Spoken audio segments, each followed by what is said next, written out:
Baik, selamat pagi. Salam sejahtera bagi kita semua. Shalom. Assalamualaikum warahmatullahi wabarakatuh. Dan salam sehat. Om Swastiastu, Namo Buddhaya. Salam kebajikan dan salam. Baik, pagi ini kita kembali lanjutkan topik bahasan dalam mata kuliah biostatistika deskriptif dan inferensial, dan mudah-mudahan bisa disimak materi yang saya sampaikan. Tolong diisi absennya lebih dahulu, kemudian jika ada hal-hal yang ingin ditanyakan atau memberikan komentar, berikan komentarnya di kolom komentar. Dan juga live chat itu bisa dimanfaatkan. Saya akan balas dan saya akan berikan tanggapan. Mohon maaf jika tidak bisa tatap langsung karena banyaknya kendala jaringan yang dihadapi. Dan juga untuk memudahkan dalam pembelajaran. Baik, hari ini kita akan membahas beberapa hal. Yang pertama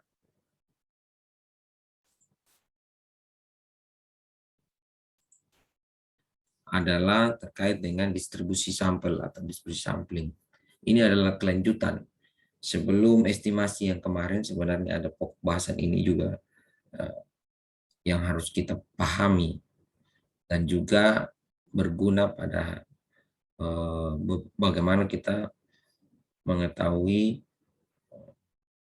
sampel dan sampling itu. Dan yang kemudian yang kedua, kita masuk dalam pokok bahasan penting juga, yaitu statistika inferensial. Lalu prinsip uji statistik dan bagaimana memilih uji statistik yang benar. Dan kalau bisa kita masuk ke bagaimana uji statistik itu pada ranah statistika parametrik. Baik, kita masuk ke pokok bahasan yang pertama, distribusi sampling. Teman-teman, adik-adik, distribusi sampling dari katanya itu adalah kumpulan, kan distribusi sebaran dari kumpulan beberapa sampel yang kita gunakan begitu. Nah, penelitian kesehatan seringkali melakukan pengambilan sampel. Ini dilakukan sebenarnya karena keterbatasan. Seperti yang saya ulang-ulang, pengambilan sampel itu karena kita punya keterbatasan. Karena upaya kita untuk menggambarkan keadaan populasi yang dibatasi oleh dana, daya, dan juga waktu, maka kita melakukan pengambilan sampel. Jika pengambilan sampel itu kita lakukan berulang, kayak tadi saya awali dengan kumpulan sampel. Sampel kita ambil, kita simpan, sampel kita ambil, kita simpan, sampel kita ambil, kita simpan. Semua yang kita simpan ini kan menjadi terkumpul dan kita lakukan secara berulang, lalu kumpulan ini dirata-ratakan. Maka kumpulan ini akan membentuk distribusi yang namanya distribusi rata-rata sampel. Saya ulangi, saya mengukur rata-rata berat badan sekelompok orang dari yang mewakili populasinya. Hari pertama saya kumpul, kemudian hari kedua, hari ketiga, maka akan membentuk distribusi rata-rata berat badan. Itu yang disebut dengan distribusi rata-rata sampel. Nah, hasil yang terbentuk itu, kalau kita buat dalam persamaan, dia, masih ingat kemarin faktorial, menjadi N faktorial dibagi dengan N kecil faktorial dikali N besar dikurangi N kecil, tanda kurung faktorial, sampel. Nah, saya ulangi lagi, kumpulan pengambilan sampel yang secara berulang ketika kita rata-ratakan disebut distribusi rata-rata sampel. Hasilnya itu kita akan tahu dengan persamaan N besar faktorial bagi N kecil faktorial yang dikali dengan N besar dikurang N di dalam kurung faktorial.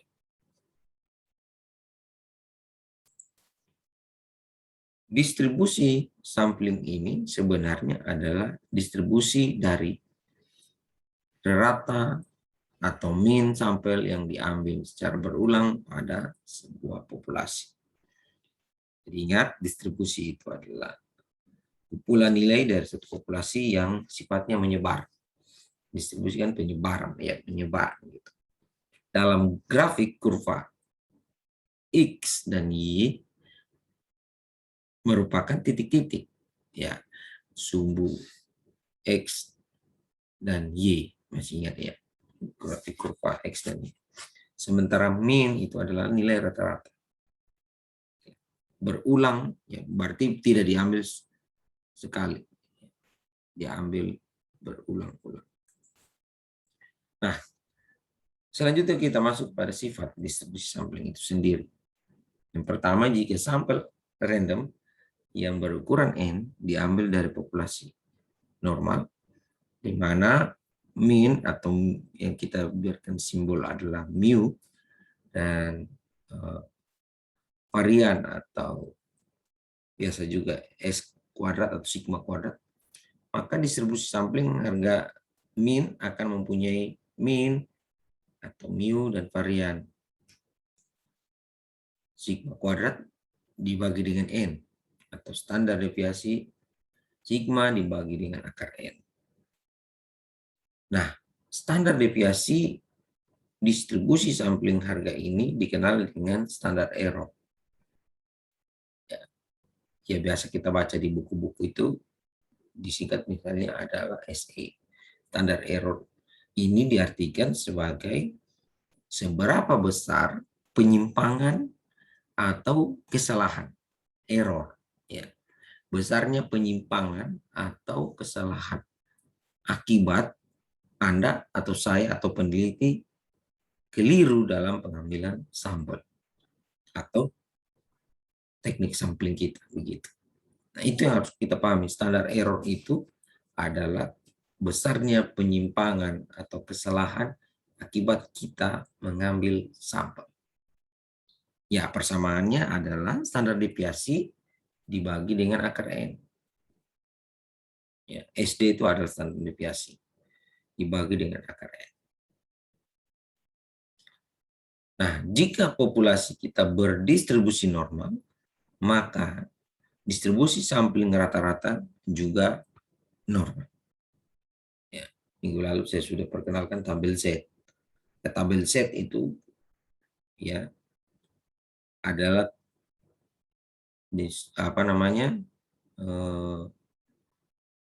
tabel distribusi normal, ya, di mana di dalam kurvanya itu dihitung masing-masing kan sisi kiri dan sisi kanan. Nah, kalau persamaannya distribusi populasi itu berdistribusi normal, distribusi samplingnya juga normal. Ya, kita berikan persamaan Z sama dengan X bar. Masih ingat X bar itu adalah rata-rata pada sampel, ya kan? Kemudian dikurangi dengan mu, itu rata-rata pada populasi. Lalu ingat bahwa yang kita mau lihat ini adalah penyimpangan dari populasinya. Dan populasi ini itu kan kita hitung dengan parameter. Ya, kita berikan simbol mu. Sementara sampel itu kita hitung dengan X bar. Kemudian dibagi dengan standar error. Ya, standar error ini kan tadi penyimpangan atau kesalahan peneliti pada saat melakukan pengambilan sampel. Ya. Maka dapat kita katakan Z sama dengan X bar kurang mu dibagi dengan standar error. Ya.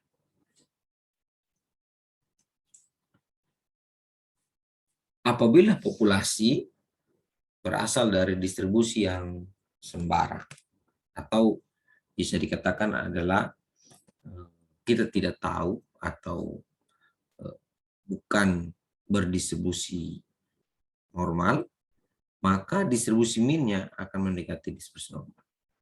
Tetapi dengan catatan sampel itu diambil secara berulang-ulang. Begitu. Harus dipahami yang dilakukan adalah pengambilan secara berulang-ulang. Oke. Kita masuk ke distribusi rata.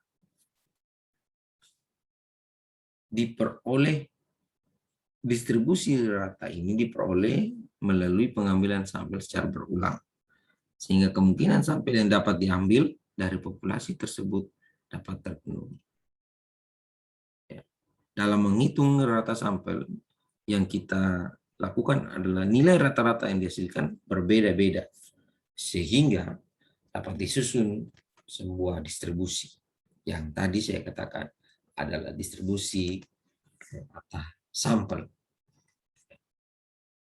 Apabila dari rata-rata yang dihasilkan dihitung rata-rata dan deviasi standarnya, maka kita akan mendapatkan rata-rata dari distribusi rata-rata itu.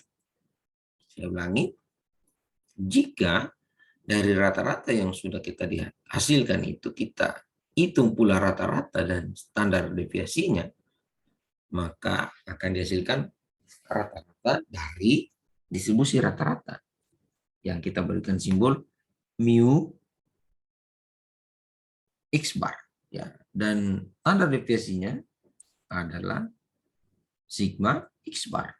Ya. Ingat ya, sigma itu adalah simbol dari standar deviasi, x bar itu adalah rata-rata. Mu adalah simbol dari rata-rata pada populasi, jangan dilupa ya. Rata-rata dari distribusi rata-rata sampel akan sama dengan rata-rata populasi dan deviasi standar distribusi rata-rata. Disebut standar error. Sama dengan deviasi standar populasi dibagi dengan akar N.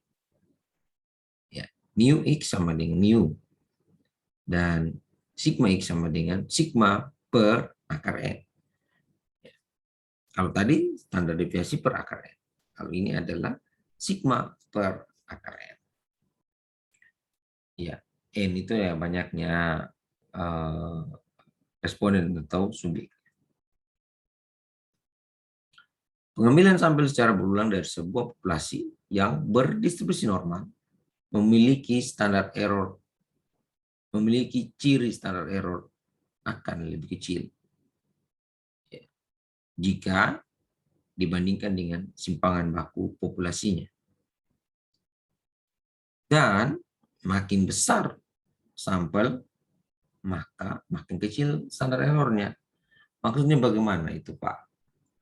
Begini, kalau kita mau menggambarkan sebuah populasi yang jumlahnya besar, dan karena kita punya keterbatasan, maka kita mengambil sampel.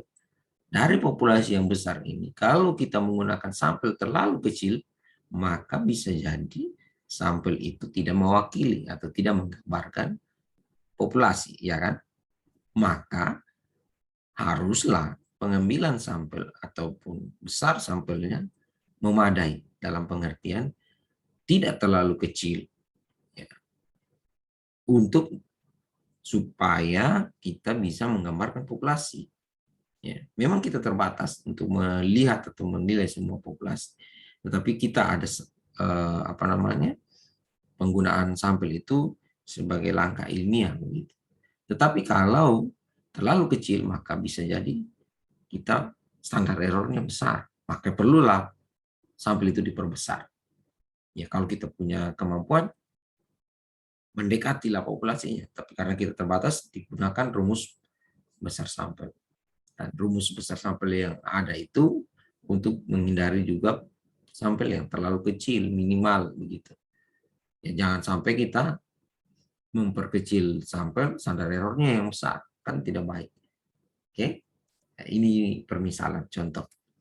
Rata suatu populasi yang berdistribusi normal adalah 50 dan deviasi standarnya adalah 5. Apabila kita ambil sampel sebesar 5, berulang-ulang, maka kesalahan baku atau standar error akan lebih kecil dari 10. Namun, apabila sampel kita tingkatkan menjadi 10, maka kesalahan baku rata-rata akan menjadi lebih kecil dari kesalahan baku dengan kalau kita mengambil hanya 5 sampel. Ya, tolong dipahami ya. Jadi, kalau sampel kita lebih besar, maka standar error kita itu semakin kecil. Tapi semakin kecil, ya standar errornya akan besar. Dan standar error itu yang harus kita pahami. Kita harus minimalkan, karena begini. Karena kita sudah punya keterbatasan data, maksud saya daya, maka kita menggunakan sampel. Dan dengan menggunakan sampel, pasti kita akan bisa jadi kita salah. Maka kita harus memperkecil kesalahan kita dengan menambah jumlah atau besar sampel. Nah, ini contoh soal dari apa yang kita sudah dapatkan hari ini. Misalnya dalam jumlah kunjungan di sebuah rumah sakit, ibu anak berdiskusi normal dengan rata orangnya adalah 30 orang per hari. 30 pengunjung atau orang yang memeriksakan diri di RSIA tersebut. Dan dari data diketahui menyimpang atau simpangan bakunya 5.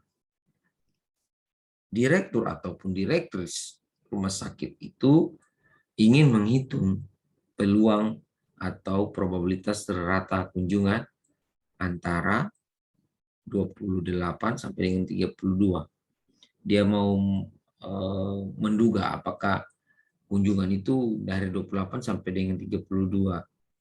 Ya, apakah benar 28 sampai dengan 32, maka dia mau melihat, diambil sampel 60 hari.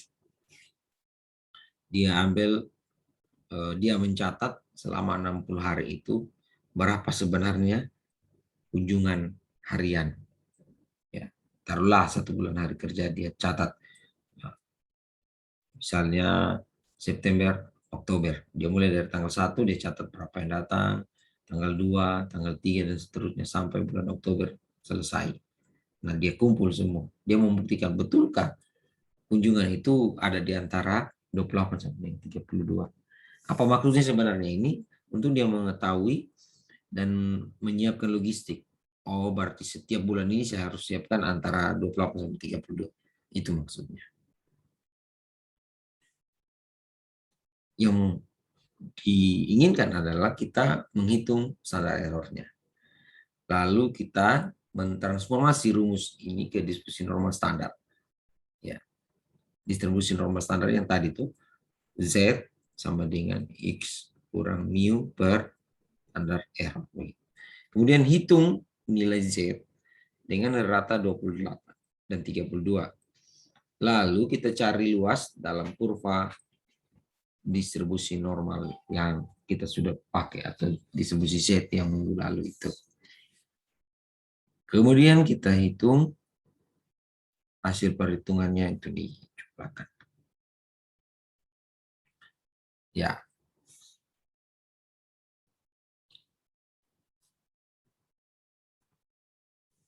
Nah, kita masukkan dalam persamaan sigma X bar sama dengan standar deviasi dibagi dengan akar R.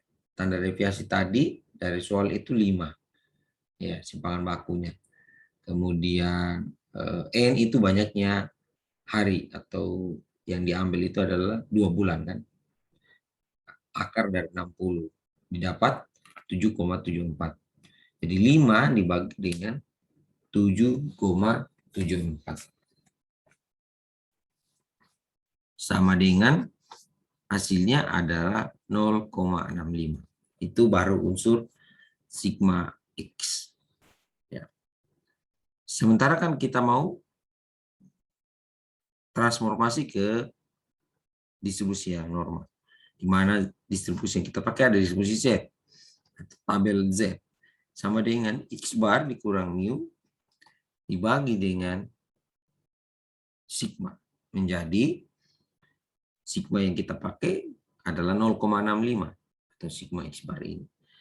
X bar dikurangi dengan mu dibagi dengan sigma X bar. Nah, kita hitung yang pertama. Distribusi Z 1 sama dengan 28 dikurangi dengan 30. Dari mana ini 28? X bar. Ya. Mau dia direktris atau direktur itu dia mau membuktikan apakah 28 sampai dengan 32. Jadi dasarnya 28, ujungnya adalah 32. 28 dikurangi dengan mu yang dia informasi yang dia dapat bahwa rata-rata kunjungan itu 30. Tapi dia mau bukti apakah betul 30. Jadi dia pakai 28 dikurangi dengan 30 dibagi dengan sigma X bar atau 0,65. Telah dihitung didapat minus 3,07 untuk set satunya, minus 3,07. Unitnya luas kurva.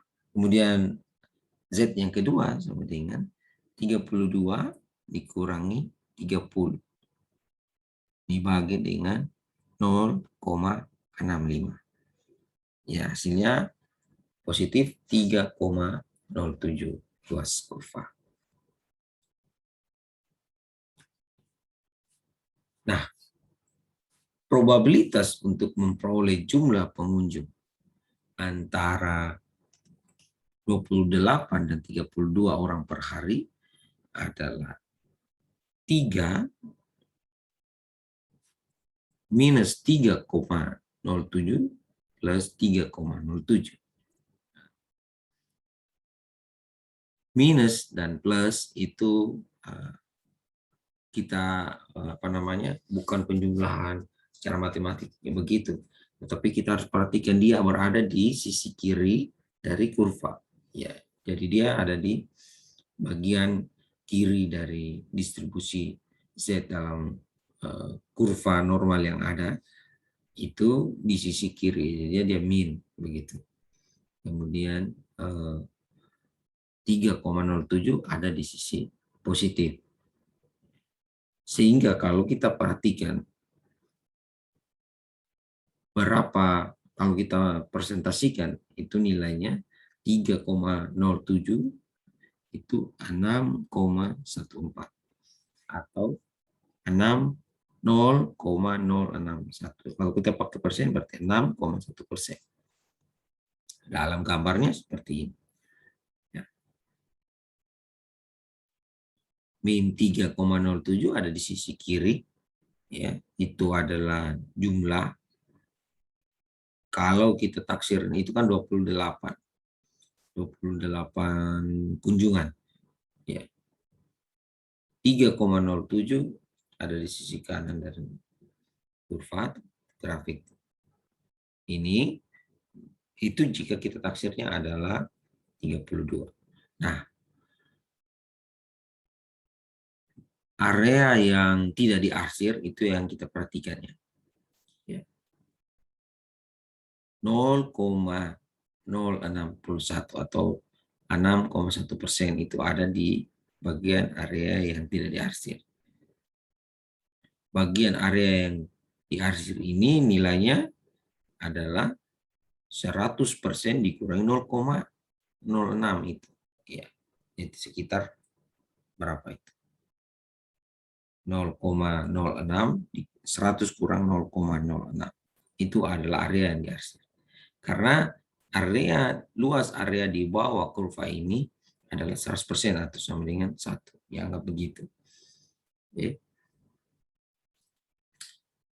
Jika pada populasi yang tidak berdistribusi normal, maka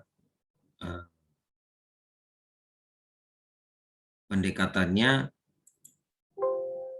itu melalui, nanti kita bahas tersendiri ya. Ini linknya tidak bekerja. Tetapi yang penting bahwa kita ketahui bahwa distribusi yang kita pelajari atau yang kita Lihat, ini adalah kumpulan distribusi yang dilakukan secara berulang dengan penghitungan rata-rata sampel yang ingin menggambarkan rata-rata populasi. Oke. Itu untuk distribusi sampel. Oke. Kalau ada yang mau bertanya, saya persilakan, dan mudah-mudahan penjelasan sederhana ini bisa dipahami. Sebelum lanjut, saya mau tampilkan lagi apa yang kita singgung yang minggu lalu itu, distribusi atau tabel Z. Ya.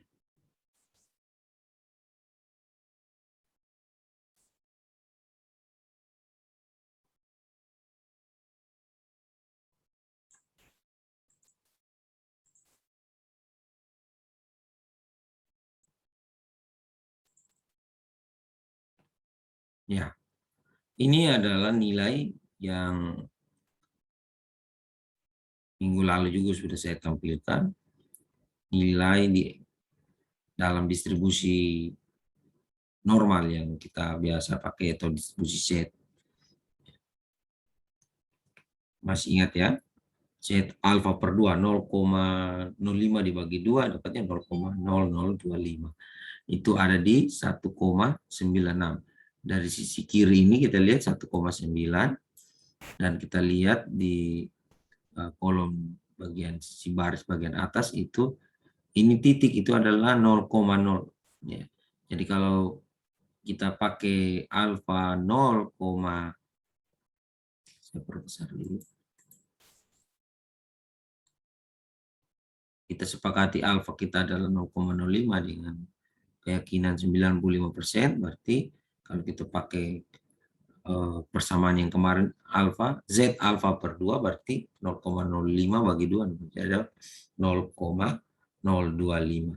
Nah, 0,025 ini kalau kita lihat sisi kirinya, dia ada pada 1,9. Sisi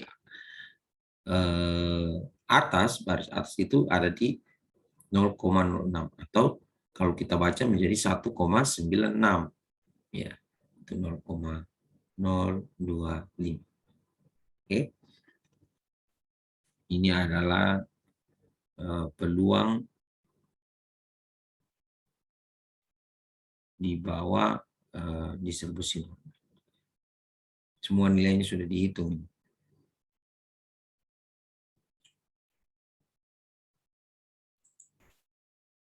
Baik, selanjutnya kita pindah ke topik yang juga sangat kita nantikan dalam mempelajari mata kuliah ini.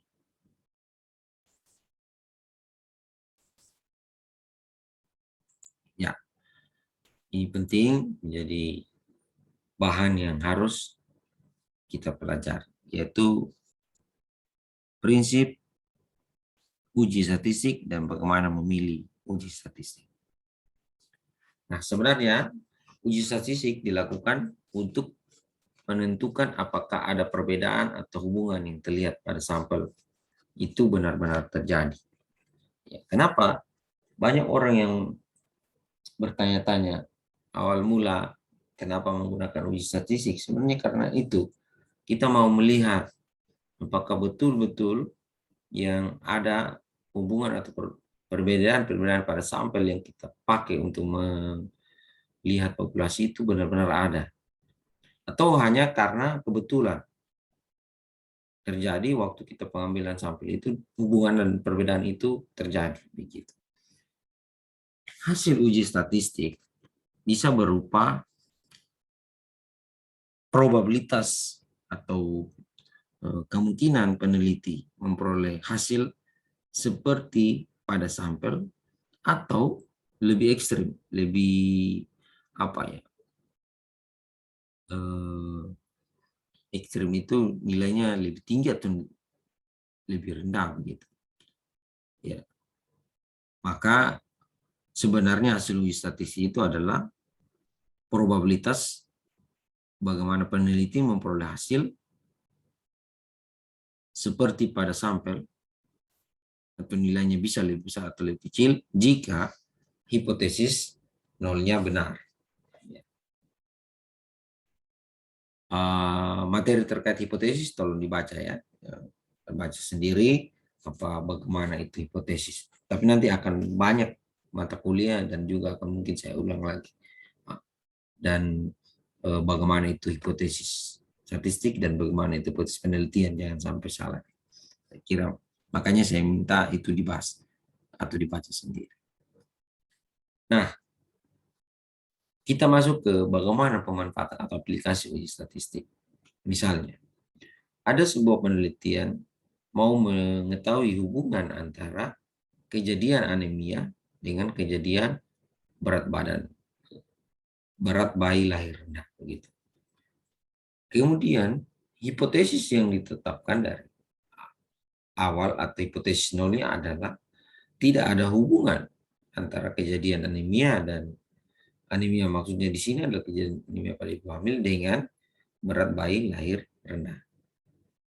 Hasil penelitian menunjukkan bahwa pada ibu hamil dengan anemia 30% bayinya pasti lahir rendah.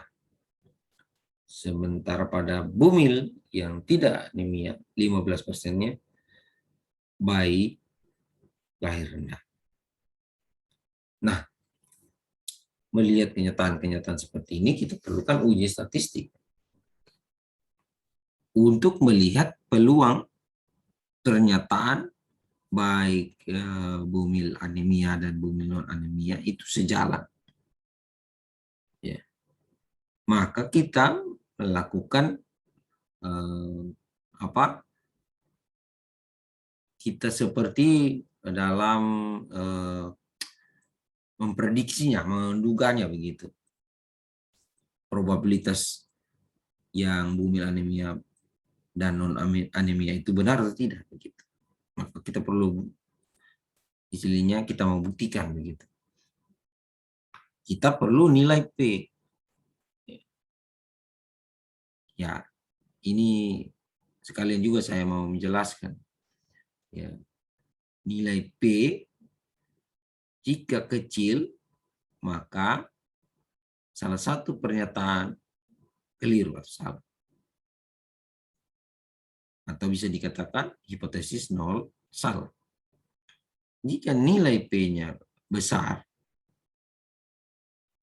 kedua pernyataan benar, hipotesis nol benar. Nah, untuk membatasinya, kita perlu mengetahui sendiri dulu apa itu nilai P. P itu adalah nilai signifikan. Ya. Signifikan maksudnya begini, bagaimana kita bisa meyakini apa yang kita uji atau buktikan itu bisa diterima. Semakin mendekati 100%, ya semakin yakin kita begitu. Ya, dalam penelitian-penelitian seringkali kita dengar yang digunakan adalah 5% untuk kesehatan dan teknik ataupun klinis atau uji lab itu menggunakan 1%. Itu yang biasa kita pakai. Nah, kesalahan-kesalahan itu harusnya mendasari kita untuk mempertinggi keyakinan kita akan sebuah proses. Kalau kita tetapkan dari awal bahwa kemungkinan kita salah 5%, maka keyakinan kita menjadi 95% akan kebenaran itu, proses itu. Kalau kita dari awal menetapkan kemungkinan kita keliru 1%, kita yakin 99% yang kita lakukan atau proses yang kita kerjakan itu benar. Nah, pembatasan itu kita simpulkan dengan alfa. Biasa kita pakai alfa itu 5%. Maksudnya 5% bagaimana? Bahwa kemungkinan kelirunya hanya 5 dari 100 perlakuan atau 100 proses yang kita lewati. Ada 95% kebenaran di situ. Ya bisa ditangkap itu ya. Jadi kalau alfanya 1%, berarti ada 99 keyakinan kita. Oke. Probabilitas hasil penelitian sejalan dengan hipotesis 0. Jika P besar maka H0 diterima. Jika P kecil, H0 ditolak. Maksudnya apa ini? Ya, kalau probabilitas P ini probabilitas keyakinan, ya, lebih kecil dari P kecil, maka H0 ditolak. Jika P besar, maka H0 diterima. Sementara yang kita pakai batasan, P lebih kecil daripada 0,05, begitu, maka 0 ditolak. Besar kecilnya probabilitas ditentukan oleh alfa. Probabilitas peneliti untuk menolak H0 jika di populasi ternyata hipotesis nolnya benar. Ya, hipotesis itu pada pertemuan lalu juga sudah saya singgung. Jika peneliti menolak H0, dapat terjadi kesalahan tipe 1. Peneliti salah mengambil kesimpulan, karena sebenarnya di populasi hipotesis 0 benar atau tidak ada hubungan. Kalau kita pakai desain melihat hubungan. Jika peneliti menerima H0, dapat terjadi kesalahan tipe 2 atau beta. Peneliti salah mengambil kesimpulan karena di populasi ternyata hipotesis nolnya salah. Ya, yang tadinya kita menyatakan tidak ada hubungan, padahal itu salah.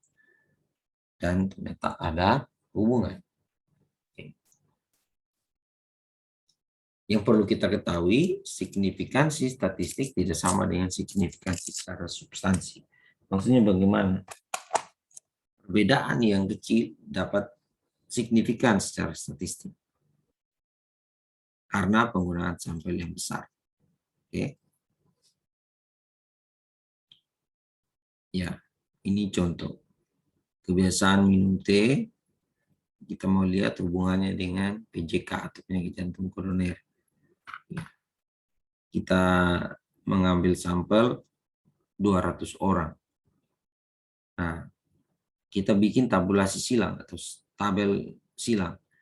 Ya, dari orang yang memiliki kebiasaan minum teh itu kita tanya berapa, ternyata dari 200 orang itu yang memiliki kebiasaan minum teh ada 100.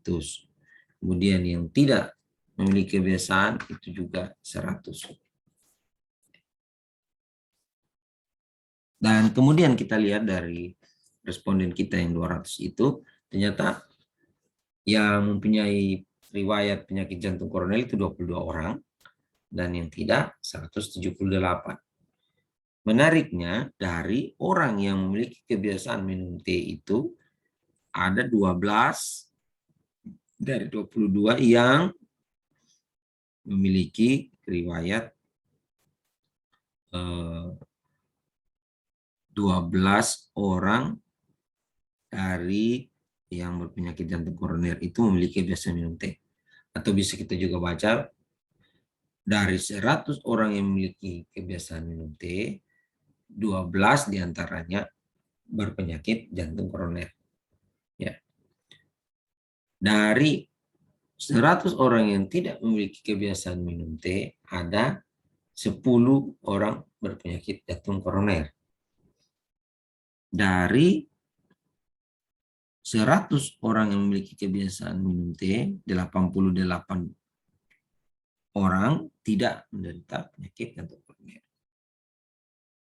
Dan dari 100 orang yang tidak memiliki kebiasaan minum teh, ada 90 orang yang tidak memiliki riwayat penyakit jantung koroner. Oke.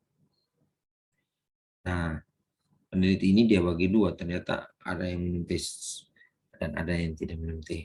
Dari yang tidak minum teh dia lihat lagi riwayatnya, apakah jantung koroner atau tidak. Hasil perhitungan dengan uji statistik X kuadrat diperoleh X kuadratnya adalah 0,2,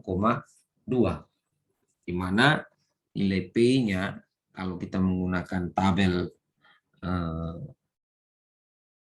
X kuadrat diperoleh itu P sama dengan 0,65. Nah, penelitian ini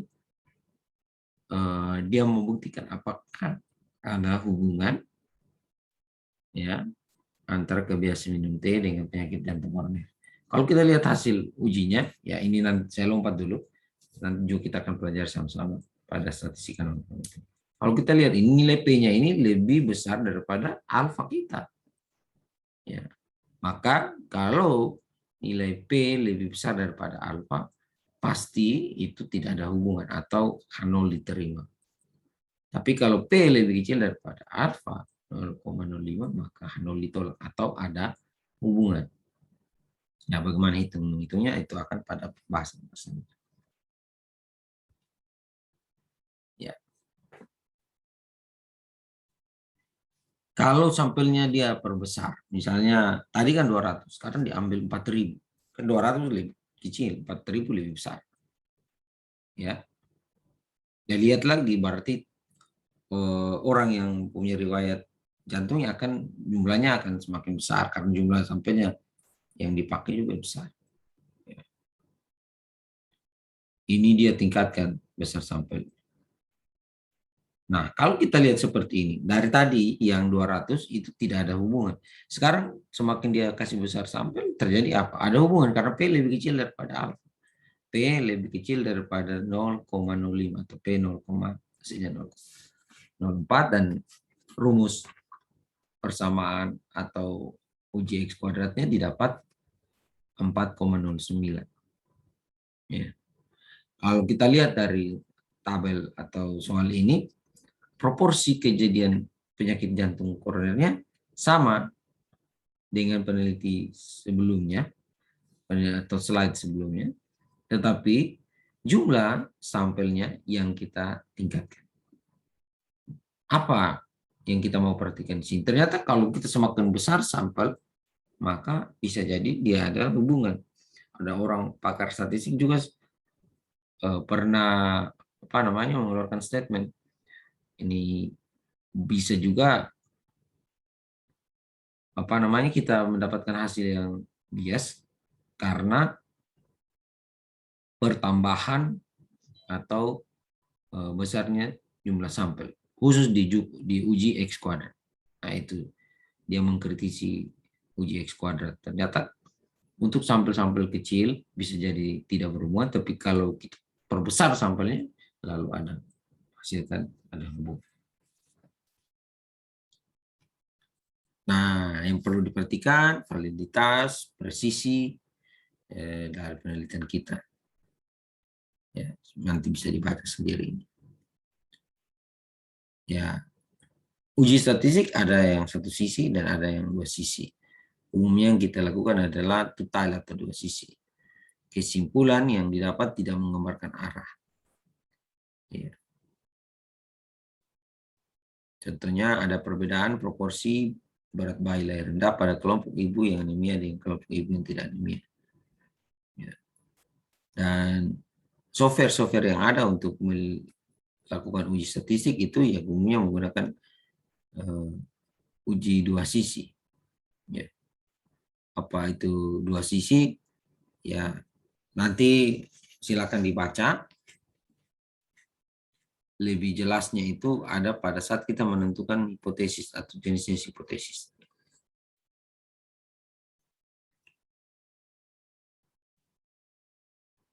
Singkatnya, kalau dalam contoh sehari-hari, dua sisi itu misalnya kita menetapkan rata-rata di populasi itu bisa lebih besar dan bisa lebih kecil, itu artinya dua sisi. Ya. Kalau kita menyatakan bahwa berat bayi lahir rendah itu bisa pada orang yang anemia dan juga yang tidak anemia, artinya dia dua kemungkinan terjadi, tidak pada bumil yang tidak anemi dan pada bumil yang anemi. Itu menjadi dua sisi. Tapi kalau hipotesisnya sudah strict begini, bahwa yang apa namanya, bumil yang anemi melahirkan berat bayi lahir Omar, itu berarti satu sisi dia sudah strict menentukan. Tapi kalau dia buka dua kemungkinan, bumil yang anemi dan bumil yang tidak anemi, itu berarti dua sisi. Ya, silakan dipelajari lagi lebih lanjut.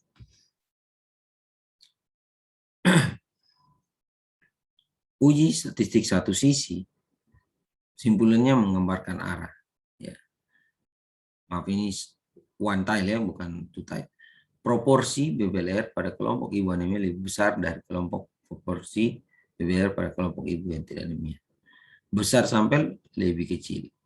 Yang perlu kita pahami bahwa nilai P uji satu sisi tidak selalu adalah setengah dari nilai P uji dua sisi. Nilai P tidak menggambarkan besarnya efek atau kuatnya hubungan. Besarnya efek itu diukur dengan risiko relatif atau kecenderungan odds ratio atau beda rata-rata, korelasi, dan lain-lain. Besarnya efek tidak lebih penting untuk hasil penelitian dibandingkan nilai P kita. Nah, ya ini hal yang lain yang perlu diperhatikan. Pada uji statistik parametrik dilakukan berdasarkan asumsi. Ya. Asumsi distribusi parameter di populasi. Maksudnya begini, distribusi data kita itu kita menginginkannya adalah membentuk distribusi data yang normal. Kalau kita buat dalam grafik seperti tadi yang saya sudah tunjukkan, sisi kirinya dengan sisi kanannya itu apa ya? Dia punya nilai ratanya, min, mediannya, modusnya itu mirip. Nah, kalau sama lebih baik lagi. Itulah asumsi distribusi normal. Nilai yang kita mau ukur itu kalau dalam statistika parametrik harus ya berdistribusi normal. Kalau tidak bisa dipakai statistika parametrik. Hanya valid jika asumsi distribusi parameter di populasi itu membentuk distribusi normal. Kesimpulan uji statistik berlaku untuk populasi. Karena apa? Kan kita pakai pendekatan distribusi normal bahwa min, median, modusnya, ya, dan variansinya homogen. Tapi nanti kita lebih perdalami dalam bagaimana atau menerapkan uji statistik. Untuk uji non-parametrik, tidak perlu dilakukan asumsi. Kenapa? Ya kita pakai dalam uji non-parametrik itu lebih banyak kita melihat distribusi data yang berskala kategorikal. Ya kan tidak mungkin kita tambah laki-laki tambah perempuan sama dengan setengah laki-laki atau setengah perempuan. Sementara pada statistika parametrik itu nilainya dia adalah nilai-nilai yang skalanya rasio gitu. Orang yang berat badannya 20 dengan yang berat badannya 20 kalau ditambah sama dengan satu orang yang berat badannya 40. Nah, kalau di non parametrik yang skalanya nominal tidak seperti itu. Ya kan? Kesimpulan uji statistik hanya berlaku untuk sampel dan tidak berlaku untuk populasi yang dia gambarkan. Tiap uji statistik parametrik memiliki pasangan uji statistik di non parametrik. Ya, nanti kita lihat sebentar. Dan kemudian analisis multivariat.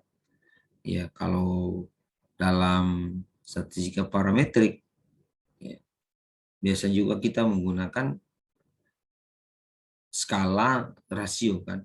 Nah, analisis multivariat lebih bagaimana kita menerapkannya untuk variabel-variabel yang banyak, bukan hanya tunggal. Kalau tadi kita pakai contoh kebiasaan minum teh dengan penyakit jantung koroner, itu hanya dua variabel. Sementara di multivariat itu bisa jadi kebiasaan minum teh dengan penyakit jantung koroner, mungkin juga penyakit lain atau kebiasaan-kebiasaan lain. Jadi dia multivariabel begitu. Ya, dalam analisis multivariat hal-hal yang perlu diperhatikan ya confoundernya dan efek modifier. Ya. Kemudian apabila confounding faktor tidak dapat dikontrol pada tahap desain, analisis dapat dibuat menjadi non multivariat. Prinsipnya adalah valid, presisi, dan sederhana. Ya, ini dasar. Nanti sebentar kita masuk juga dalam pokok bahasan yang lebih rinci bagaimana memilih uji statistik. Ya, nanti bisa dibaca ini. Ini dasar sebenarnya. Dalam variabel penelitian kita itu kan ada variabel independen dan dependen. Dependen itu adalah akibat. Ya. Misalnya kalau kita pakai tadi kebiasaan minum teh dan PJK, yang independennya kebiasaan minum teh. Kalau dependennya adalah PJK tadi. Ya. Nah, kalau variabel dependen kita adalah berskala kontinu, dalam artinya adalah rasio interval, skala rasio interval, ya, atau nominal dan ordinal, konsekuensinya ada. Kalau kategori atau nominal dan ordinal, ya kita pakai desain 3 dan 4. Kalau variabel dependen kita adalah kontinu, maka bisa jadi kita pakai desain 1 dan desain 2. Nah, nanti kita ada pokok bahasan setelah itu. Pertanyaan penelitian pada tiap desain analisis. Ya, ini contoh-contoh pertanyaan penelitian. Desain yang pertama, bagaimana kuat hubungan antar variabel yang kita mau teliti. Desain yang kedua, apakah ada perbedaan skor variabel, ya, variabel dependen menurut kelompok pada variabel independen. Desain yang ketiga, ya, apakah skor pada variabel independen berkaitan dengan kategori yang dibentuk. Desain yang keempat, apakah frekuensi kejadian pada variabel dependen berkaitan dengan frekuensi kejadian pada variabel independen. Ini contoh-contoh pertanyaan penelitian. Ya, kita lihat desain satu. Dependen skala datanya adalah numerik atau kontinu, independennya adalah numerik atau kontinu. Ya. Berapa banyak variabel independen? Itu menentukan juga. Kalau variabel independen kita satu, ya konsekuensinya ada. Ya. Kemudian kalau variabel independennya 2 atau lebih besar daripada 1, juga konsekuensinya ada. Ya. Apabila variabel independen kita 1 dan dikontrol atau tidak dikontrol, juga konsekuensinya ada. Kalau dikontrol dengan variabel independen 1, maka kita menggunakan korelasi parsial. Kalau tidak dikontrol oleh variabel lain, maka korelasi bivariat. Nah, bagaimana itu korelasi bivariat? Itu ada dalam pertemuan-pertemuan atau slide-slide setelah ini. Kemudian, jika variabel independen kita lebih daripada 1, ingat ya, variabel independen itu biasa kita sebut variabel penyebab. Kalau tadi masih ingat slide saya, kebiasaan minum teh dengan PJK, dia variabel independen itu kebiasaan minum teh, dan penyakit jantung koroner adalah variabel dependen. Ini kita bahas adalah banyak variabel independen. Kalau tadi berarti contohnya itu adalah hanya satu. Apakah dikontrol oleh variabel lain? Tidak dikontrol. Biasanya minum teh tadi tidak dikontrol, maka kita pakai korelasi bivariat. Ya. Tapi kalau variabel independennya lebih daripada 1, misalnya bukan hanya kebiasaan minum teh, penyakit jantung koroner itu kan banyak faktor yang berhubungan, bukan hanya kebiasaan minum teh.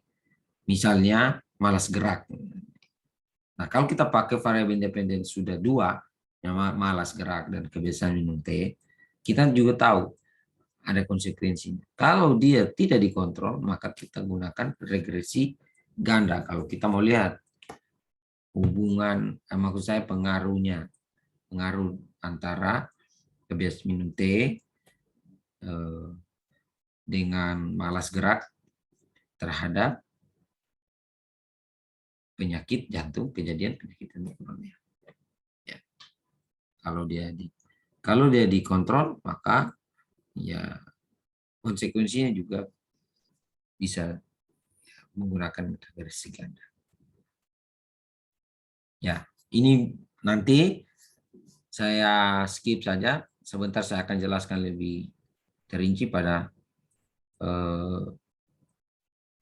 slide yang satunya. Ini hanya perpaparan awal begitu. Dan sesuai dengan desain yang tadi ada desain 1, desain 2, desain 3, dan desain 4. Oke, ini ingat baik-baik. Nanti saya share juga materinya. Nah, yang penting adalah janganlah memulai analisis sebelum data bersih. Maksudnya bagaimana? Data belum lengkap, data belum kita pilih baik-baik, kita sudah analisis pasti akan salah karena mungkin ada pada kita menggunakan tabulasi silang ada sel yang tidak diisinya karena kita tidak tahu klasifikasi atau kriteria yang kita pakai.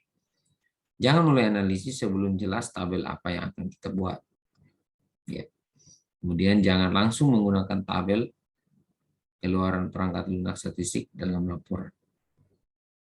Ya, banyak tabel-tabel statistik ya, di buku-buku statistik itu sudah disediakan. Oke. Itu untuk konsep.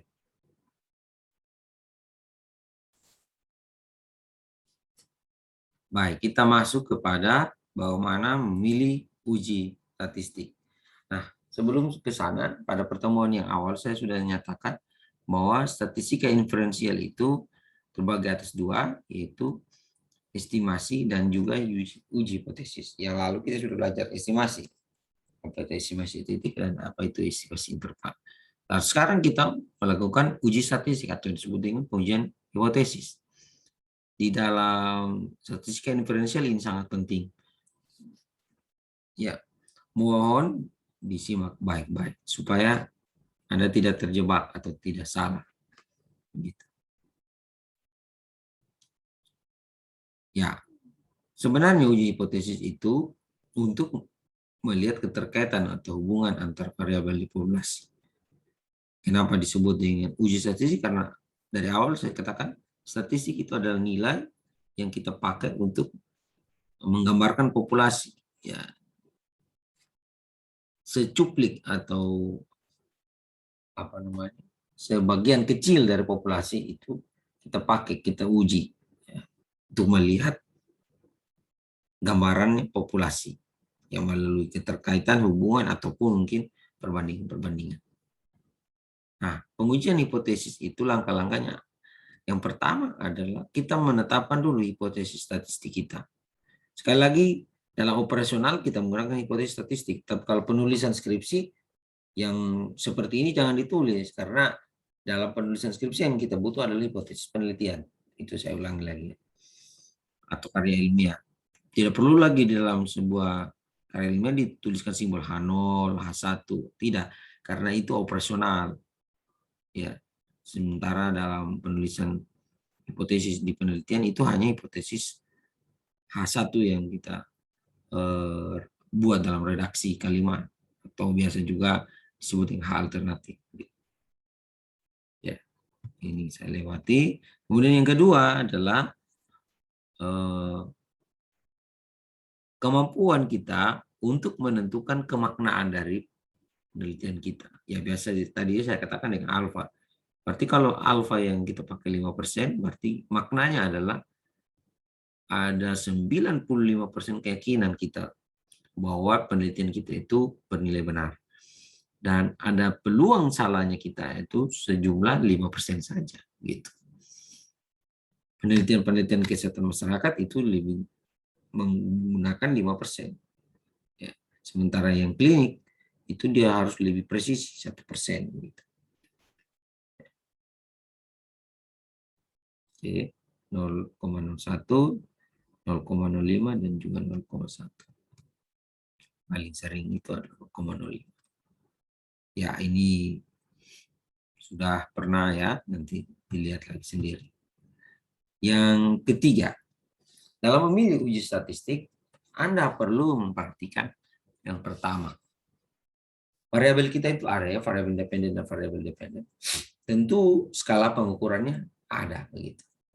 Kita harus pahami skalanya apa, begitu. Variabel kita itu skalanya apa?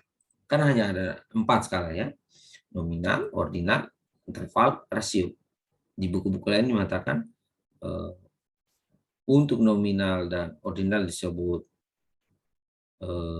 variabel yang kategorikal, sementara yang interval dan rasio disebut numerikal atau kontinu. Ya, ingat baik-baik ya, nominal, ordinal, interval, rasio.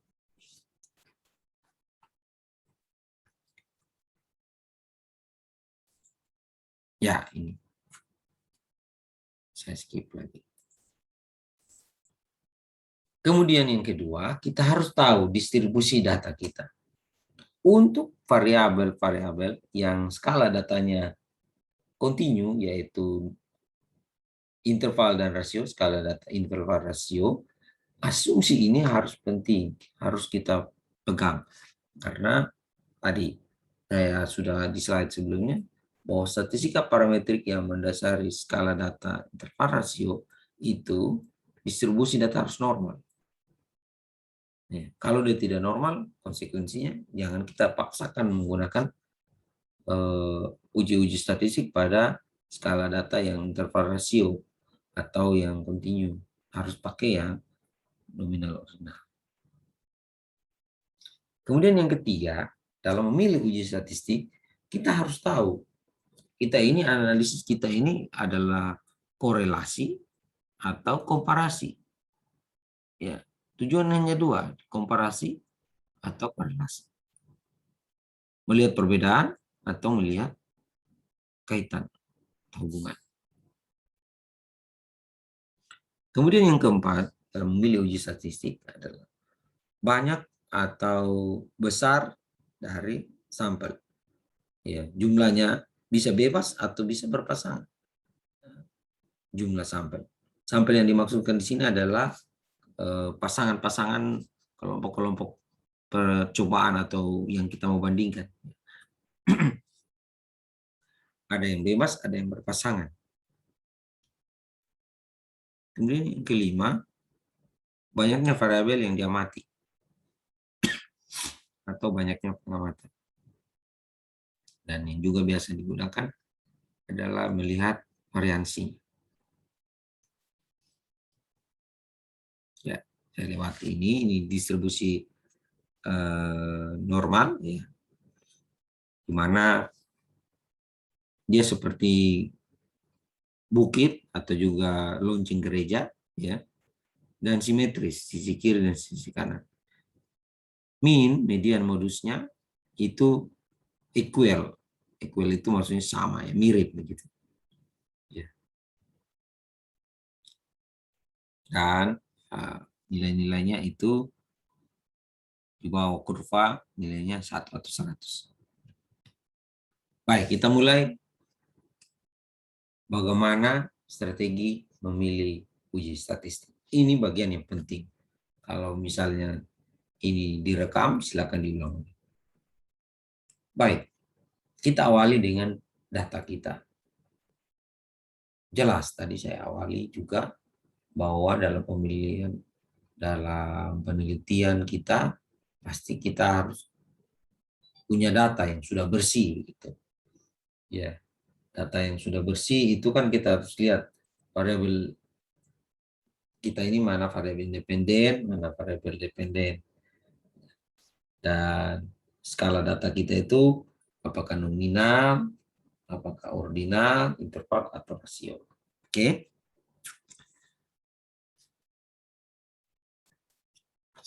Nah, skala data kita itu kalau interval rasio kita sebut dengan kuantitatif. Kenapa? Untuk skala data interval dan rasio itu nilainya benar-benar seperti kita menghitung atau matematis, operasional matematis. Contoh, orang yang tinggi badan 100 cm itu kalau kita bandingkan dengan orang yang tinggi badan 200, separuhnya kan begitu. Nah, 100 ditambah 1 yang 100 dapatnya 1 orang yang 200. Begitu, itu contohnya. Ya operasional matematik. Makanya disebut yang kuantitatif. Ordinal, contohnya pengetahuan, tingkatan pengetahuan atau tingkatan pendidikan dari tingkat tidak sekolah, TK, SD, SMP, dia ada tingkatan. Tetapi kalau kita berikan coding, 0 itu tidak sekolah, SD itu 1, dan SMP itu 2, kita lihat ada tingkatan situ 0, 1, 2. Angka-angkanya 0 lebih kecil daripada 1. 1 lebih kecil daripada 2. SD, tidak sekolah, SD, SMP misalnya kan. Tetapi tidak berarti nilai-nilai ini, angka-angka ini, 0, 1, 2, dan seterusnya, itu bisa kita tambah jumlahkan. Masa orang yang tidak sekolah ditambah dengan orang yang SD sama dengan SMP, kan tidak seperti itu. Maka seakan-akan dia kuantitatif, tapi bukan kuantitatif seperti di interval rasio. Maka disebut dengan skala yang semi kuantitatif.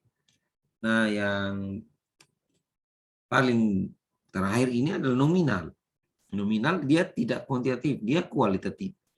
Kualitatif maksudnya dia tidak kita anggap sebagai operasi penjumlahan, tetapi dia hanya menyatakan, dia mendefinisikan identitas. Gitu.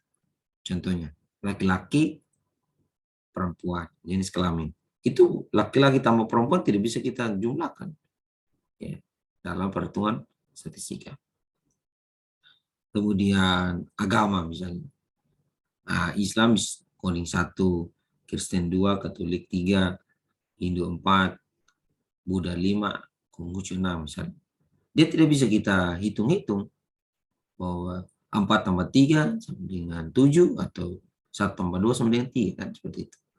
Nilai-nilai ini juga tidak bisa kita lihat tingkatan-tingkatannya. Oh, 1 lebih besar daripada 2, 2 lebih kecil daripada 1 dan seterusnya begitu. Maka dia hanya identitas kualitatif. Oke. Nah, data kita, variabel penelitian kita lihat datanya. Kalau interval rasio tadi saya bilang, ini sudah ditetapkan oleh pakar bahwa dia datanya harus berdistribusi normal kalau mau dioperasikan. Kalau dia tidak normal, data dari skala variabel kita yang berskala interval rasio, maka kita harus menurunkannya menjadi operasional di semi kuantitatif karena distribusi data tidak normal. Saya bagi, ada statistika parametrik, ada statistika non parametrik. Saya menjelaskan dulu ini. Nanti juga akan di dalam uji statistik akan diulang-ulang. Yang pertama, statistika parametrik. Statistika parametrik maksudnya di sini adalah bagaimana kita melihat kelompok atau besaran nilai yang kita mau uji itu berdasarkan skala data yang kuantitatif. Ya, ada patokannya. Kuantitatif ada nilai unit. Ya, kalau saya mau sederhanakan, pada variabel yang datanya skalanya interval rasio itu dia memiliki unit yang dan merupakan hasil ukuran begitu. Ya, tinggi badan, berat badan, HB, ya, kecepatan lari, ya, itu dia adalah hasil pengukuran. Ya, ukuran-ukuran, maka disebut statistika parametrik. Ya. Sementara yang jenis kelamin, suku, agama itu kan bukan ukuran. Dia hanya bisa diidentifikasi atau dihitung.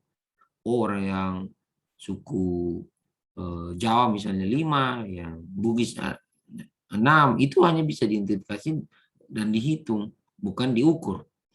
Jadi Statistika parametrik adalah hasil pengukuran, statistika non parametrik bukan hasil pengukuran tetapi hasil perhitungan. Oke. Ya, di dalam non parametrik kan ada dua, ordinal dan nominal atau semi kuantitatif dan kualitatif. Oke. Ini saya cepat saja.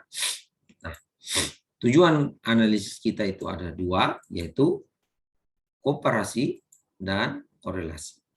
Perhatikan baik-baik. Ada 6 kolom ya yang kosong dari slide ini ya.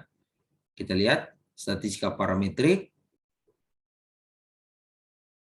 yang ada di sini ya. Statistika non parametrik ada 4 kolom, statistika parametrik ada 2 kolom. Ya. Pertama, perhatikan baik-baik.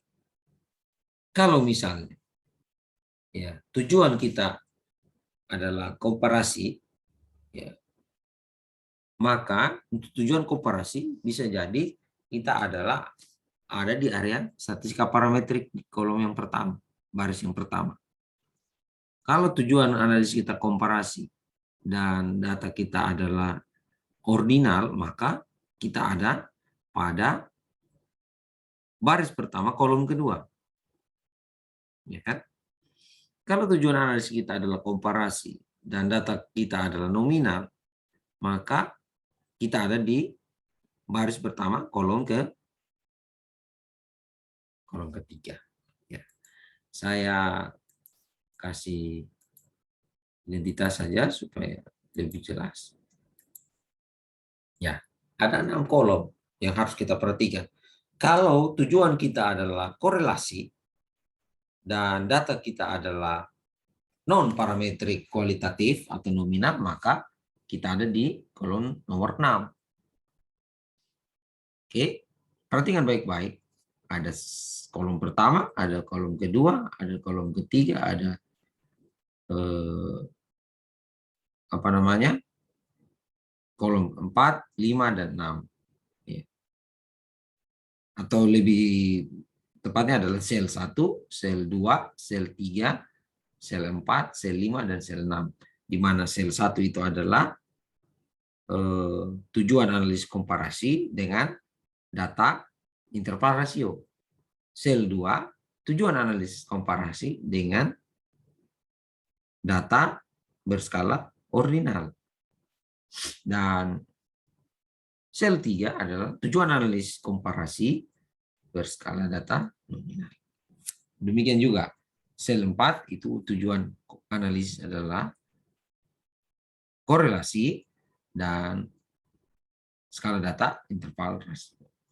Sel kelima, tujuan analisis kita adalah korelasi, skala datanya kita adalah ordinal, dan yang paling terakhir adalah tujuan kita korelasi dan skala data kita kualitatif atau nominal. Sekarang perhatikan dari tabel ini, baik selnya, kemudian saya berikan satu pertanyaan, mohon dijawab di kolom komentar atau live chat ya. Misalnya, ini hanya permisalan contoh. Saya tidak berikan slide, tapi saya ungkapkan secara lisan. Tolong dianalisis dengan slide yang ada ini. Misalnya satu orang peneliti dari kesehatan masyarakat, dia punya penelitian ingin melihat hubungan antara kebiasaan mencuci tangan ya dengan kejadian penyakit COVID-19. Kebiasaan mencuci tangan ini dia buat skalanya, variabel kebiasaan mencuci tangan ini dia buat dalam bentuk skala data nominal.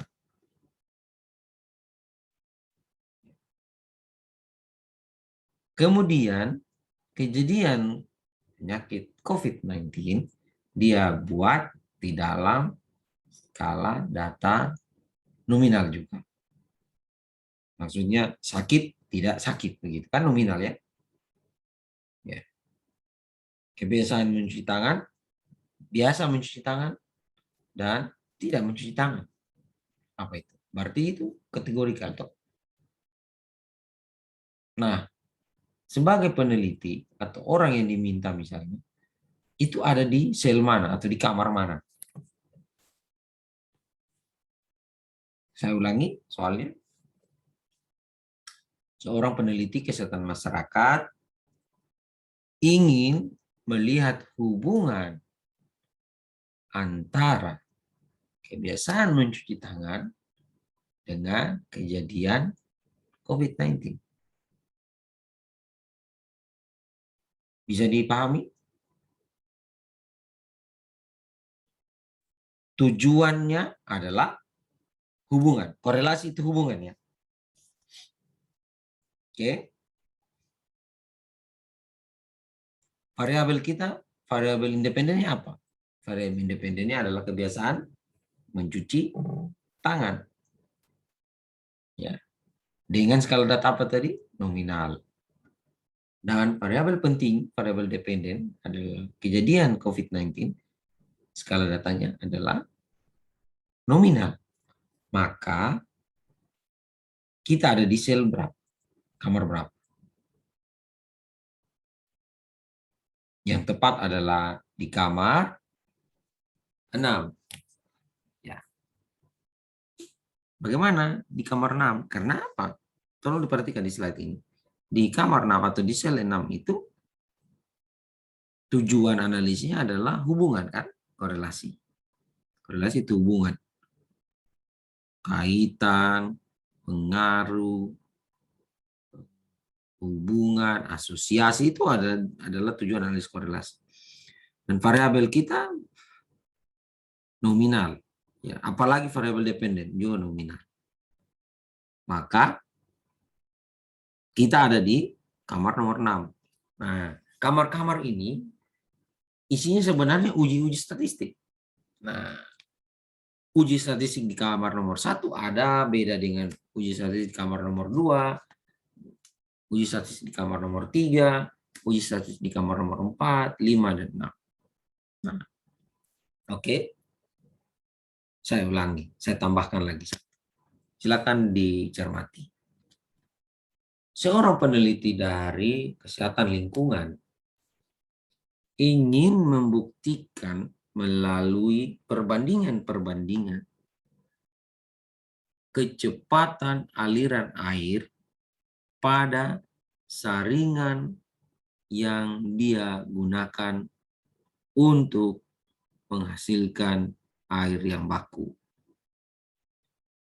Peneliti tersebut mau membandingkan kecepatan aliran air pada saringan pasir lambat dan saringan pasir cepat. Kecepatan aliran airnya yang dia ukur. Liter per detik atau mililiter per detik misalnya. Sebagai seorang peneliti, Anda diminta bantuan. Dari contoh soal seperti ini, dia ada di kamar nomor berapa atau di sel nomor berapa. Peneliti kesehatan lingkungan, dia mau melihat kecepatan aliran air dari 2 alat, yaitu saringan pasir lambat dan saringan pasir cepat. Dia pakai air yang tidak baku, tidak baik begitu. Ditumpahkan dan dia lihat kecepatan alirnya dalam liter per detik misalnya. Nah, lalu Anda diminta, Anda bisa membantu peneliti ini melalui uji statistik yang ada di sel berapa. Saya ulangi, saringan pasir cepat, saringan pasir lambat, kecepatan aliran air dengan unit liter atau mililiter per detik.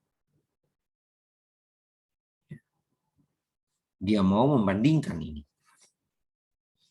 Saya berikan beberapa menit untuk berpikir sebelum saya ungkapkan jawabannya. Yang sudah bisa, silakan tinggalkan komentar atau live stream.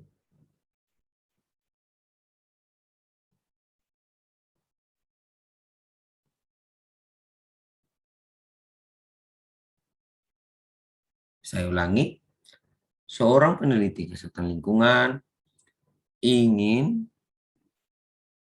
membandingkan laju atau kecepatan aliran air dengan menggunakan dua bahan, saringan pasir cepat dan saringan pasir lambat. Digunakan air yang bersumber dari air yang sama, air kalau kita bilang air kotor lah begitu. Dia tumpahkan di saringan pasir cepat, dia tumpahkan di saringan pasir lambat. Dia mau lihat laju aliran airnya. Nah, bagaimana jawabannya? Saya kira mudah ya. Baik. Yang pertama, kita lihat dulu variabel kita ini apa. Variabelnya apa sebenarnya? Ya. Kecepatan aliran air itu adalah variabel. Ya. Itu hasil perhitungan atau hasil pengukuran? Yang jelas itu hasil pengukuran ya, karena diukur, bukan dihitung, tapi diukur. Skala datanya pasti rasio kan, karena liter per detik kan begitu.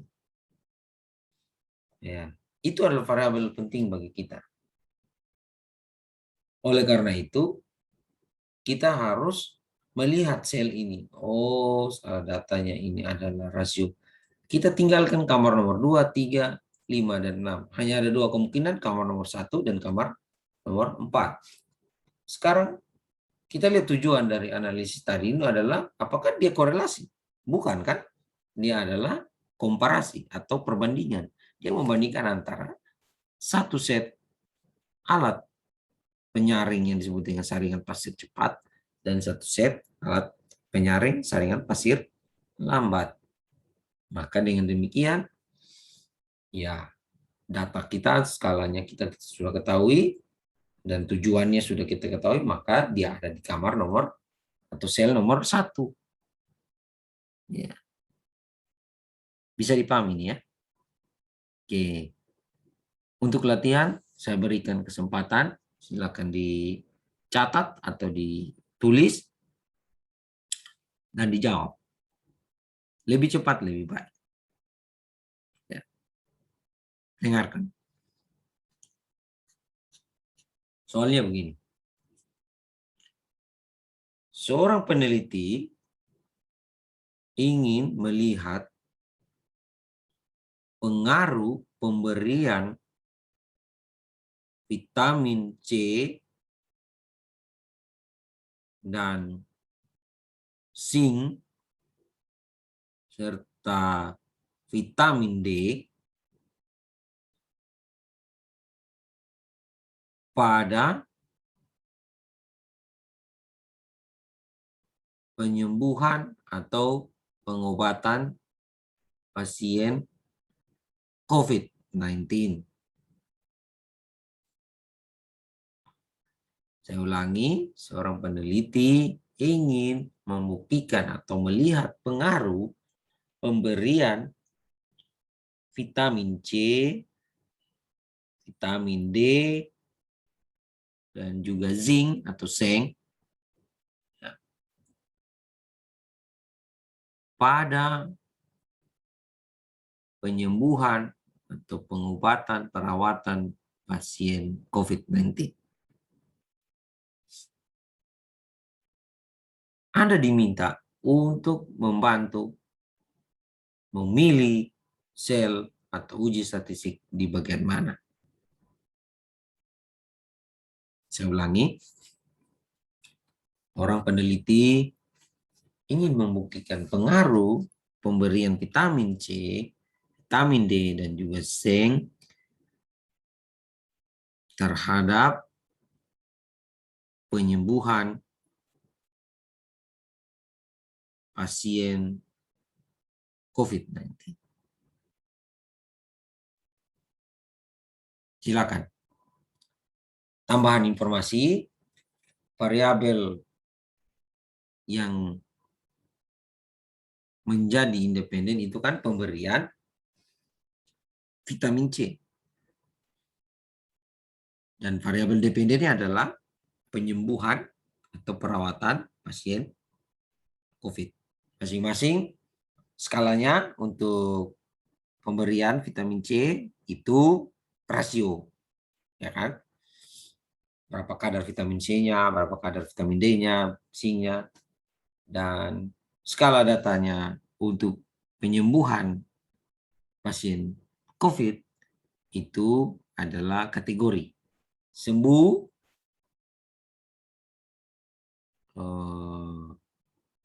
tidak sembuh, ada dua saja, sembuh dan tidak sembuh. Silakan berikan jawaban di kolom komentar ataupun live chat. Jangan tiru-tiru saja orang lain yang sudah jawab baru Anda tulis. Bukan. Saya maksudkan ya Anda pikir, kerjakan sendiri.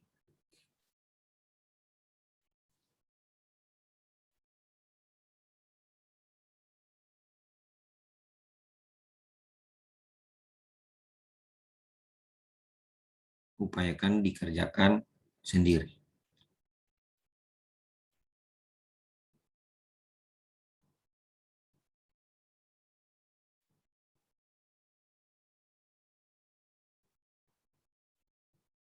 Oke?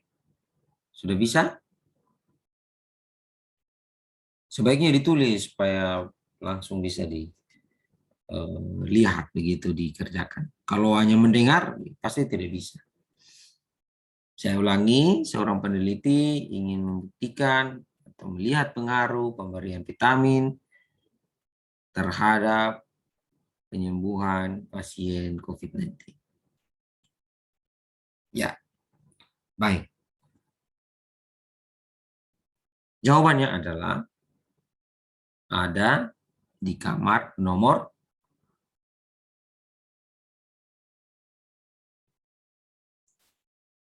nomor 6. Kenapa? Yang pertama kita lihat tujuan kita, skala kita apa begitu, skala datanya. Skala datanya kan tadi kategorikan. Tujuannya adalah pengaruh. Pengaruh itu komparasi. Maksud saya bukan komparasi, tapi korelasi. Korelasi itu kan pengaruh, hubungan, asosiasi, keterkaitan, ya kan seperti itu. Kan ini sudah jelas tadi. Dia mau melihat pengaruh pemberian vitamin C. Nah, vitamin C itu jangan kita terlalu perhatikan karena dia itu variabel independen. Yang kita perhatikan adalah variabel dependen. Nah, kalau variabel dependennya adalah rasio, maka kita masuk di nomor 4. Tapi karena dia tadi itu adalah penyembuhan pasien COVID dengan catatan sembuh tidak sembuh, ya, maka kita pakai di kamar nomor 6. Satu lagi, saya kasih contoh. Coba dikerjakan.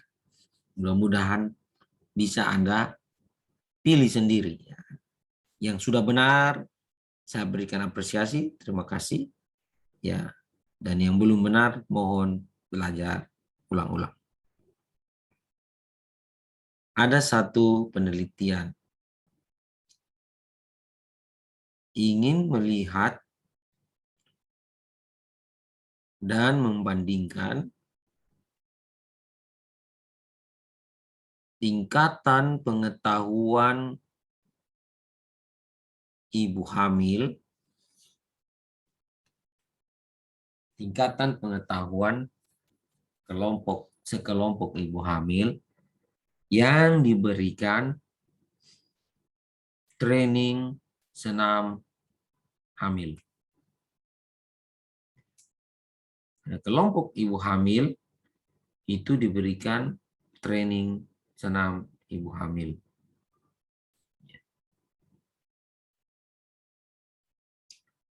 skor pengetahuannya diukur dari proses training tersebut. Ada skor pengetahuan rendah, ada skor pengetahuan sedang, dan ada skor pengetahuan yang baik. Setelah diberikan training senam ibu hamil, kemudian diukur pengetahuannya melalui serangkaian tes atau kuesioner. Gitu. Dia mau membandingkan dalam kelompok penelitian ini.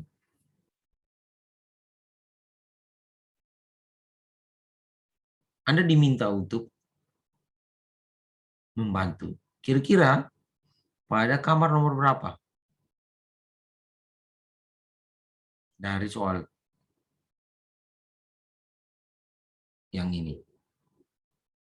Saya ulangi, peneliti ini mau melihat atau membandingkan skor pengetahuan dari sekelompok ibu hamil yang telah diberikan training atau diberikan pelatihan. Ya, Anda tahu manfaatnya kalau orang hamil itu kan diberikan senam untuk memperlancar, misalnya untuk meningkatkan daya tahan tubuhnya, kemudian memperlancar pada proses persalinan. Saya berikan waktu 3 menit untuk berpikir. Silakan.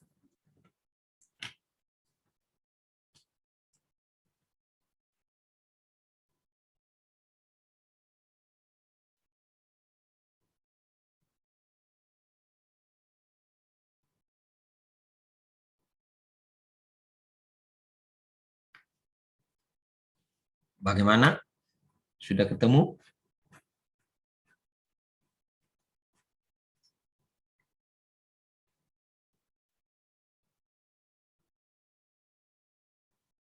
Jawabannya ada di sel nomor,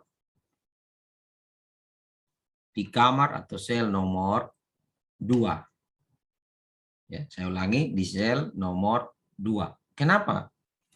Yang pertama, skala data. Skala data yang peneliti ini pakai atau gunakan adalah skala data yang ordinal karena tingkatan pengetahuan. Ada pengetahuan rendah, ada pengetahuan sedang, ada pengetahuan baik kan? Itu tingkatan ordinal. Dia dapat dari mana? Dari menghitung dari kuesioner atau alat yang digunakan. Menghitung pengetahuan terkait dengan training. Ya kan?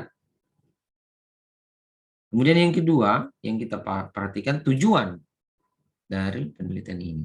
Tujuannya apa? Kan bukan korelasi, tapi ini kan komparasi, membandingkan tingkatan pengetahuan itu membandingkan. Oke? Sekiranya jelas ya. Maka yang benar adalah di kamar nomor 2. Baik.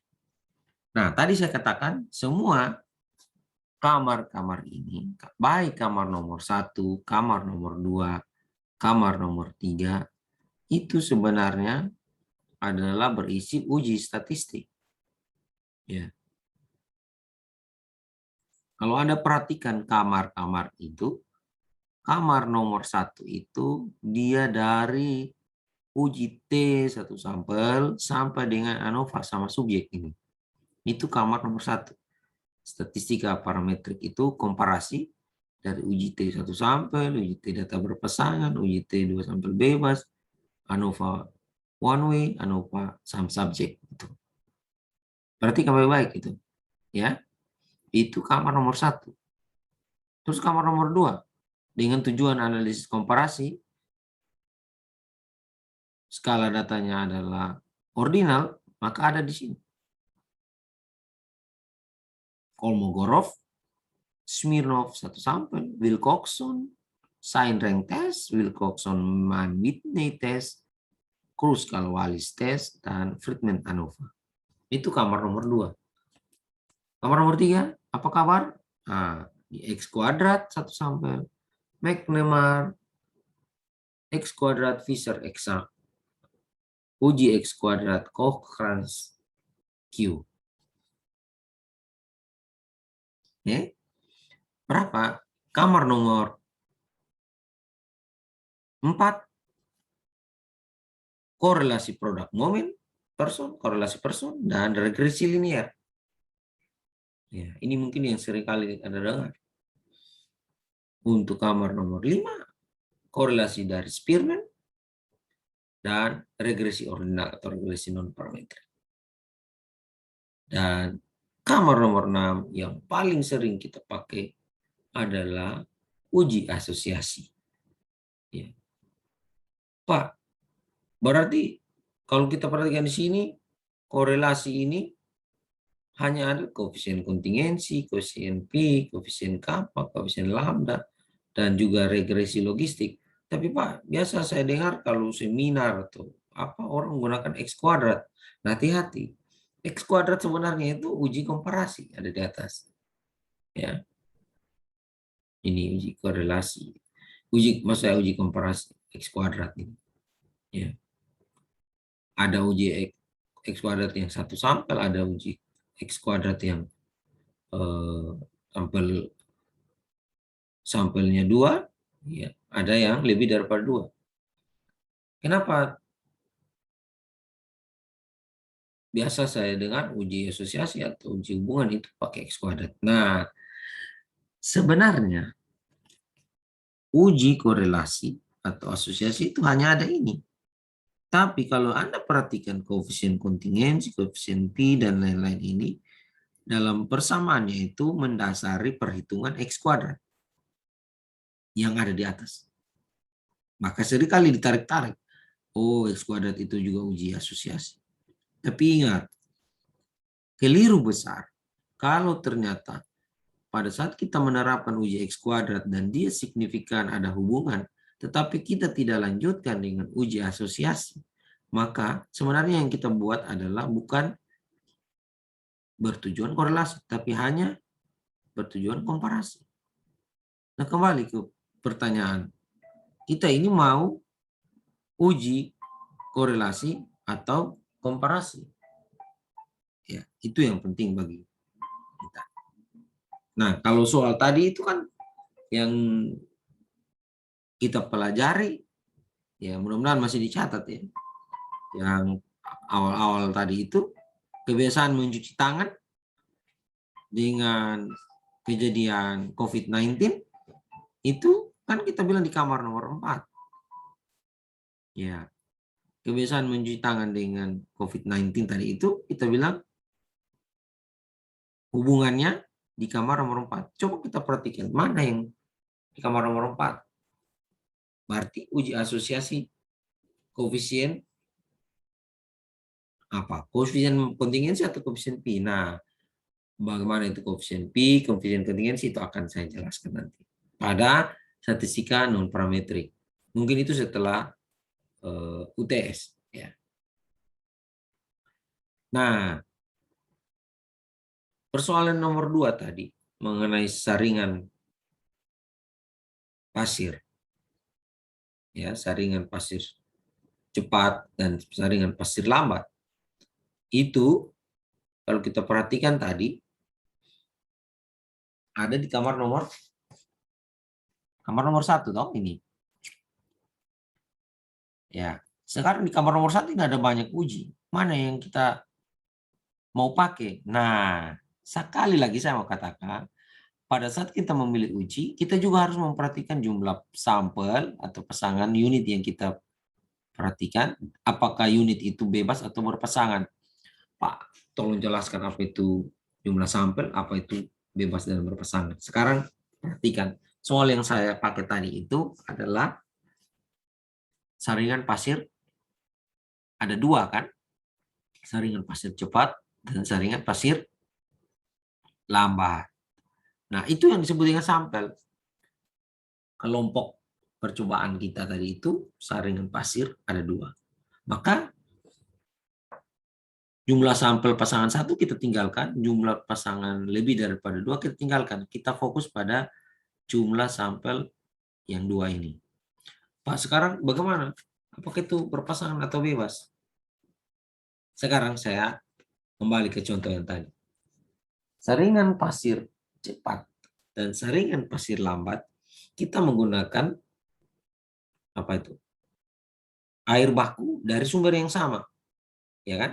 Saya tidak katakan air baku dari Kali Big Noi, satunya air Kali Dendeng, satunya air Kali Liba, satunya air eh, apa namanya Alak, tidak kan? Saya pakai sumber air yang sama. Ya. Kalau sumber airnya sama berarti baik yang air yang saya pakai di saringan pasir cepat dan air yang saya pakai di saringan pasir lambat sumbernya sama. Misalnya kita pakai air Kali Dendeng misalnya. Maka air Kali Dendeng itu yang saya pakai terapkan di saringan pasir cepat dan saringan pasir lambat. Nilainya itu dia berpasangan. Ya kan? Bukan bebas, berpasangan. Air yang sama begitu. Di sisi kiri pasir cepat, sisi kanan pasir lambat berpasangan. Nah, kalau dia adalah air dari sumber air yang berbeda, itu baru bisa disebut bebas.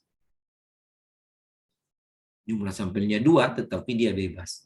1 kali Big Noi mungkin 1 kali Dendeng misalnya.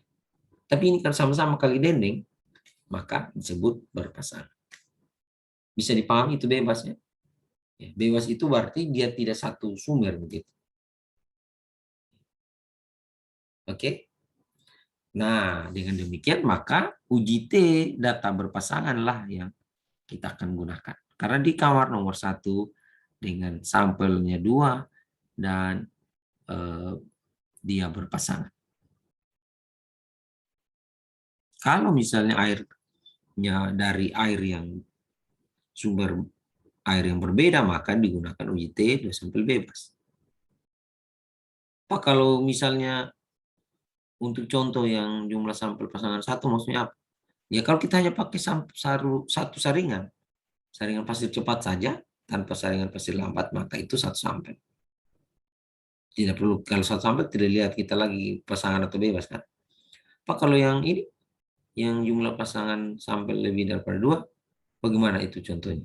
Nah, contohnya itu kalau misalnya begini.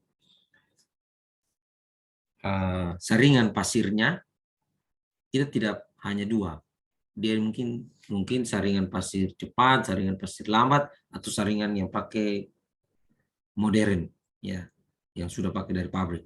Nah, itu sudah lebih daripada 2. Ya. Kalau sudah lebih daripada 2, terus air bakunya sama, tetap kita gunakan ANOVA one way karena dia maksud saya kita pakai ANOVA Samsung ya karena dia adalah dari air yang sama.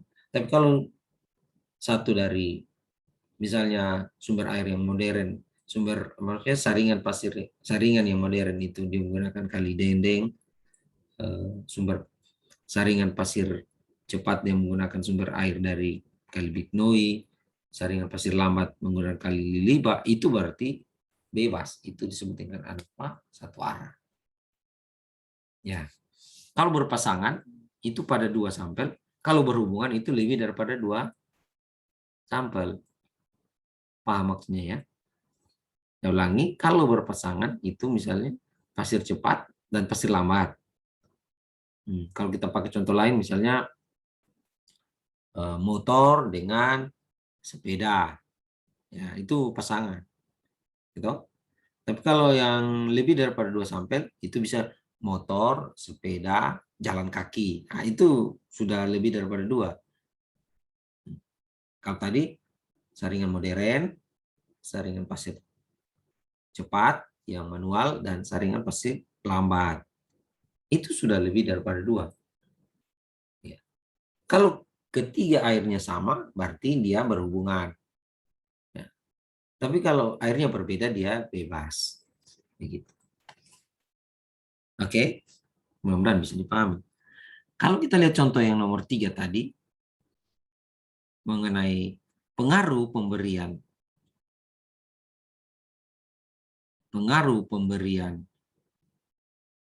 vitamin C, D, dan zinc pada penyembuhan pasien COVID, kan kita sepakat di kamar nomor 4.